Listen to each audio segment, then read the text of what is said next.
안녕하십니까. 미스터리 홈즈의 이상민입니다. 저번 시간에는 토지 투자 시 이것만은 알고 투자하세요 기초편을 말씀을 드렸습니다. 우리가 토지를 투자할 때 내 토지가 어디에 위치하고 있느냐에 따라서 토지의 가치가 달라지기 때문에 그 지역을 잘 알고 계셔야 된다고 말씀을 드렸습니다. 다시 말씀을 드리면 전 국토를 4가지 지역으로 일단 크게 나눈다고 했습니다. 도시지역, 관리지역, 농림지역, 자연환경 보존지역이라고 나누고요. 다시 도시지역을 주거지역, 상업지역, 공업지역, 녹지지역으로 나눴고, 관리지역은 계획관리, 생산관리, 보존관리, 농림지역은 농업진흥구역, 농업보호구역으로 나눈다고 말씀드렸습니다. 또 주거지역 같은 경우에는 4가지로 나누죠. 1종, 2종, 3종 준주거. 상업지역은 중심상업지역, 일반상업지역, 근린상업지역, 유통상업지역으로 나누고요. 공업지역 같은 경우에는 중공업, 일반, 전용으로 나눕니다. 녹지지역 같은 경우에는 자연녹지, 생산녹지, 보존녹지로 나눈다고 말씀을 드렸습니다. 그렇게 지역을 이제 정확하게 알아야 내 땅이 어디에 가치가 있느냐, 어디에 있어야 가치가 있어야 되느냐에 판단을 할 수 있다고 말씀을 드렸습니다. 근데 오늘 이 시간에는 내 땅에 무엇을 지을 수 있어야만 되느냐를 말씀드리도록 하겠습니다. 내 토지에 무엇을 지을 수 있는지 알아보도록 하겠습니다. 내 토지에 무엇을 지을 수 있을까? 그거에 따라서 토지의 가치가 달라집니다. 건축법 시행령 별표 1에 보면은요, 건축물의 종류를 용도별로 쭉 나열을 해놨습니다. 단독주택은 뭐고 공동주택은 뭐고 하는 시설별로 내용을 규정을 해놨습니다. 그래서 우리가 얘기하는 단독주택이라고 하는 것은 말 그대로 이제 단독주택이 있고요, 다중주택이 있고 다가구주택이 있습니다. 일반적으로 저희가 단독주택이라든가 다 아는 거고요. 다중주택 같은 경우에는 한 개 동의 주택으로 쓰이는 바닥면적의 합계가 330제곱미터, 그러니까 100평 이하이고요. 주택으로 쓰는 층수가 3개층 이하인 경우를 이제 다중주택이라고 얘기를 합니다. 다가구주택, 우리가 이거 많이 얘기 들어봤죠? 주변에 보면 다가구주택이 되게 많지 않습니까? 이 다가구주택이라고 하는 건 뭐냐면 주택으로 쓰는 층수가 3개층 이하야 되고요. 다만 1층 전부 또는 일부를 필로티 구조로 하여 주차장으로 사용하고 나머지 부분을 주택 외의 용도로 쓰는 경우에는 해당 층을 주택의 층수에서 제외한다. 다가구주택 원룸, 투룸이 있는 데들 가보면 밑에가 주차장을 많이 쓰죠. 필로티란 게 뭐냐면 기둥만 박는 거죠. 나가서 거기를 빈 공간으로 둬서 거기를 이제 출입구하고 주차장으로 사용을 합니다. 왜냐하면 일반 다가구 같은 경우는 지하에 주차장을 내기가 어렵기 때문에 1층을 이제 주차장으로 사용하게 되면 아까 3개층 이하라고 그랬잖아요. 3개층 이하밖에 못 찍는데 필로티로 된 그 공간은 층수로 인정 안 하기 때문에 필로티까지 포함하면 이제 4층까지 짓는. 우리가 대부분의 원룸 보면 필로티까지 포함해서 대부분이 다 4층입니다. 면적은 합계 면적은 660제곱미터, 200평 이하여야 되고요. 세대수는 19세대 이하여야 됩니다. 그냥 넘어가 버리면 이건 다가구 주택이 아닙니다. 일반적으로 공동주택 그러면 아파트만 생각하시는데 공동주택은 아파트만 있는 게 아니고요. 연립주택도 있고 다세대 주택도 있습니다. 그럼 연립은 뭐고 또 다세대는 뭐냐? 그러니까 연립은 4개층 이하의 주택인데 합계 면적, 바닥 면적이 200제곱미터를 초과하면 연립주택인 거고요. 다세대 주택은 층수는 4개층 이하 똑같습니다. 동일한데 바닥 면적 합계가 660제곱미터 이하일 경우에 다세대 주택이라고 합니다. 그러니까 초과가 되면 연립이고 이하가 되면 다세대라고 보시면 됩니다. 그런데 일종 근린생활시설이라고 보면 간단하게 얘기하면 아파트 단지 내 상가를 생각하시면 됩니다. 아파트 단지 내 상가. 일종 근린생활이고요. 거기를 떠나서 떨어져서 이렇게 있는 데들이 뭐냐면 2종 근린생활시설이에요. 1종 근린생활시설이 들어올 수 있는 토지냐 아니면 2종 근린생활시설이 들어올 수 있는 토지냐에 따라서 토지의 가치가 달라집니다. 그래서 1종 근린생활시설에는 주로 자파, 의류, 완구, 서적, 건축 자재 이런 것들이 들어오고 이런 내용의 업종이 들어오는데 그 용도로 쓰이는 바닥 면적은 300평 미만이어야 된다는. 300평 넘어가면 일종 근린생활시설 못 들어옵니다. 휴게 음식점, 제과점, 음료, 차, 음식, 빵, 떡, 과자 등을 조리하거나 제조하고 판매하는 시설도 들어올 수 있는데 바닥 면적의 합계가 100평 미만. 이용원, 미용원, 목욕장, 세탁소 이런 것들도 들어올 수가 있고요. 의원, 치과, 한의원, 침술원 들어오는데 병원은 못 들어옵니다. 단지 내 상가에 병원은 못 들어와요. 그러니까 병의원은 되는데 병원은 못 들어옵니다. 학부장, 체육도장이 있는데 그 바닥 면적 합계가 500제곱미터 미만이어야 된다. 지역 자치센터, 파출소 쭉 들어올 수 있는 이런 면적의 합계가 1000제곱미터 이런 식으로 이제 규정을 해놨어요. 이 정도 그런 시설이 들어오는데 여기는 이제 면적이 더 큰 업종들이 들어올 수가 있습니다. 그리고 다양한 업종들이 들어올 수 있다. 2종 근린생활시설에 들어오는 토지면 1종 근린생활시설만 들어오는 토지보다는 가치가 당연히 높아지겠죠. 이제 쭉 시설별로 이런 식으로 쭉 되어 있습니다.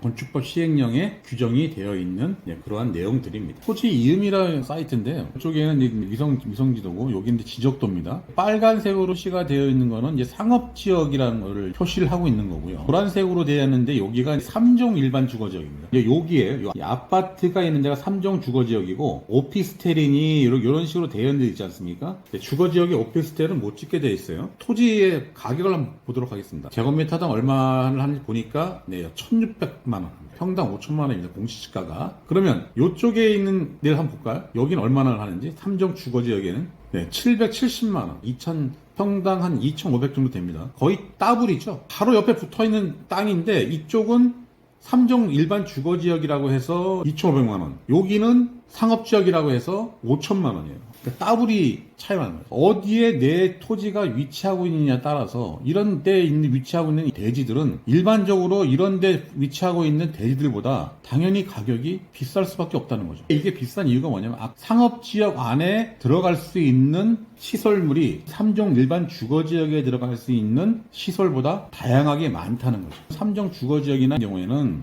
거주의 목적이잖아요. 거주의 목적이고 여기에 들어오는 건물들은 전부 다 어떤 수익을 창출하는 그러한 목적의 업종들이 들어오기 때문에 아무래도 여기는 수익이 발생하는 데가 아니잖아요. 거주의 목적이지. 그러다 보니까 이쪽이 상업지역이 당연히 좋을 수밖에 없죠. 토지를 투자할 때 상업지역에 투자하게 되면 솔직히 비용이 엄청나게 들어갑니다. 평당 5천만 원이에요. 평당 5천만 원이면 건물 하나 살려고 해도 땅 하나 살려고 해도 수십억, 수백억이 투자가 됩니다. 이런 데에 투자를 하는 것도 나쁘진 않습니다. 초기 비용이 엄청나게 들어가죠. 초기 비용이 엄청나게 들어가기 때문에 제가 저번에 말씀드렸듯이 토지 투자는 어디다가 하는 게 좋다? 도시지역에 하는데 도시지역 중에서 자연 녹지지역들이 있죠. 도시지역 내에서도 개발이 안 된 데들이 있습니다. 개발이 안 된. 여기 같은 경우에는 자연 녹지지역이긴 한데 개발보다는 보존의 요소가 많죠. 이런 데를 이제 개발을 한다라기보다는 확인을 해보면 지역은 자연 녹지 지역이에요. 지역은 자연 녹지 지역인데 도시 자연 공원구역이에요. 고압선이 지나간다는 거죠. 역사문화 환경 보존 지역 이런 데들이기 때문에 자연 녹지 지역이긴 하나 고압선도 지나가고 고압선 지나가 보이죠? 여기 고압선도 지나가고 선화지라고 합니다. 고압선 지나가는 자리를. 그리고 여기는 또 역사문화 보존 아차산이라고 하는 역사문화적으로 보존을 해야 되는 곳이라 이런 데는 당연히 투자를 하면 안 되겠죠. 이 서울 시내 같은 경우에는 자연 녹지 지역이 많이 없습니다. 없고 거의 보존 녹지 정도가 되는데 서울 지역에서는 솔직히 토지를 투자할 만한 곳이 그렇게 없습니다. 지방으로 좀 내려가야겠죠. 그 시설물 중에 각 용도별, 그러니까 각 그 지역 용도별로 건축할 수 있는 건축물이 있고 건축할 수 없는 건축물이 있습니다. 그거에 따라서 토지의 가치도 달라질 수가 있기 때문에 현재 일종 전용 주거지역 안에서는 뭐를 지을 수 있냐면 단독주택을 지을 수가 있어요. 그 다음에 다가구 주택 지을 수 있고요. 공동주택 중에서 아파트를 빼고 연립주택 및 다세대 주택을 지을 수가 있습니다. 일종 근린생활시설 중에서 공중화장실, 대피소, 그 밖에 이와 비슷한 것 및 지하 아동센터에 해당한다. 이런 것들이 각 지자체의 조례별로 다릅니다. 어느 지역은 가능한데 어느 지역은 또 안 된다고 되어 있어요. 그래서 그런 것들을 잘 또 확인을 하셔야 됩니다. 일단 내가 어떤 지역에 토지를 투자하려고 할 경우에는 그 땅이 어느 지역에 속해 있는지를 일단 아셔야 되고요. 그 지역에 어떠한 건물을 지을 수 있느냐를 먼저 판단을 하셔야 됩니다. 내가 일종 전용 주거지역에다가 땅을 사고 싶어요. 땅을 사고 싶으면 당연히 일정 전용 주거지역 같은 경우는 가격이 좀 싸겠죠. 왜냐하면 지을 수 있는 게 별로 없어요. 돈 되는 걸 지을 수 있는 데가 별로 없다는 거죠. 종교 집회장 같은 경우, 교회 같은 거밖에 못 짓는다는 거죠. 돈 될 만한 게 없어요. 그 다음에 교육 연구시설 중에서 유치원, 초등학교, 중학교, 노유자 시설, 그다음에 자동차 관리 시설 중에서 주차장, 자동차 관련 시설도 여러 가지가 있거든요. 여러 가지가 있는데 그 중에서 주차장밖에 못 짓는다. 이렇게 되니까 여기는 내가 토지를 투자해도 단독주택이나 짓고 다가구 주택 짓는 정도밖에는 내가 선택의 여지가 별로 없다는 거죠. 이종 전용 주거지역을 오게 되면 이종 전용 주거지역도 단독주택 지을 수 있고 공동주택, 지을 수 있습니다. 공동주택 지어도 되는데 다른 단서 조항이 없죠. 공동주택, 아파트 지어도 됩니다. 일정 전용 주거지역에는 아파트는 못 지는 데돼 있죠. 연립주택이나 다세대 주택은 지을 수 있는데 아파트는 제외라고 돼 있어요. 아파트는 여기 못 짓습니다. 이종 전용 주거지역은 공동주택이라고 돼 있기 때문에 공동주택 안에 아파트가 들어가 있잖아요. 아파트도 지을 수 있어요. 지을 수 있습니다. 이종 근린생활시설 중에서 종교집회장 지을 수 있고요. 여기도 마찬가지 보면 딱히 돈 될 만한 걸 지을 수 있는 땅이 아니에요. 여기도 지금 별로 투자의 가치가 별로 없습니다. 일종과 이종 전용 주거지역은. 일종 일반 주거지역으로 오면 여기도 단독주택은 지을 수 있습니다. 일종 일반 주거지역인데 공동주택 중에 아파트를 못 지어요. 연립이나 다세대밖에 못 짓도록 돼 있어요. 여러분들 일종 일반 주거지역 가보면 아파트 없을 거예요. 일종 일반 근린생활시설 지을 수 있고요. 그다음 교육 연구시설 중에서 유치원, 초등학교 뭐 여기도 그렇게 돈 될 만한 게 없습니다. 근데 도시계획 조례가 정하는 바에 의해서 건축할 수 있는 건축물 이게 뭐냐면 도시 지자체들별로 규정이 다릅니다. 제가 평택시에 있는 도시계획 조례를 갖고 온 건데요. 여기 같은 경우에는 제4호 2종 근린생활시설 단란점이 안마실소 고시원은 제외한다. 원래는 일반 주거지역 안에서는 이종 근린생활시설을 짓는데 제한이 많은데 요거 같은 경우에는 조례로 이런 것들을 이제 완화시켜주는 경우가 있습니다. 의료시설도 지을 수 있도록 되어 있죠. 여기 1종에는 없죠. 1종 전용 주거지역, 전용 주거지역 1종, 2종에는 의료시설이라는 게 없어요. 의료시설을 지을 수 있다라는 게 없습니다. 일종 일반 주거지역에는 의료시설을 지을 수 있다. 단 격리병원은 제외한다. 그다음에 수련시설, 운동시설이라는 게 여러 가지가 있습니다. 운동시설은 규모가 큰 데를 운동시설이랍니다. 규모가 작은 데는 근린생활시설이라고 하는데 규모가 큰 데 같은 경우는 운동시설이라 따로 시설을 분류를 합니다. 업무시설 중 오피스텔로서 그 용도로 쓰이는 바닥 면적의 합계가 3,000제곱미터 미만인 것들도 지을 수 있도록 되어 있습니다. 그 오피스텔도 말씀드렸듯이 주로 중심 상업지역에 많이 짓는데 일종 주거지역에도 일반 주거지역에도 지을 수 있게 하는데 단 바닥 면적의 합계가 3,000제곱미터니까 이게 커다란 오피스텔을 못 짓는다는 거예요. 지을 수는 있어도 커다란 오피스텔을 못 짓는다는 거죠. 보면 아까보다는 시설들이 다양하죠. 네. 이종 같은 경우는 단독주택을 지을 수 있고 아파트도 지을 수 있습니다. 일종 근린생활시설, 종교시설, 교육시설, 노유자시설 일종하고 거의 비슷합니다. 공장도 또 지을 수 있도록 이종 일반 주거지역에는 공장도 지을 수 있는데 거기 해당되는 게 나와 있습니다. 다양해지죠. 종이 올라가면 올라갈수록 내용들, 시설물들이 지을 수 있는 시설물들이 다양해진다는 겁니다. 3종 일반 주거지역 같은 경우는 거의 상업시설과 거의 비슷해요. 나름대로 지을 수 있는 내용들이 상당히 많습니다. 준주거 지역에서 건축할 수 없는 건축물이 뭐냐 했더니 단란주점 못 짓습니다.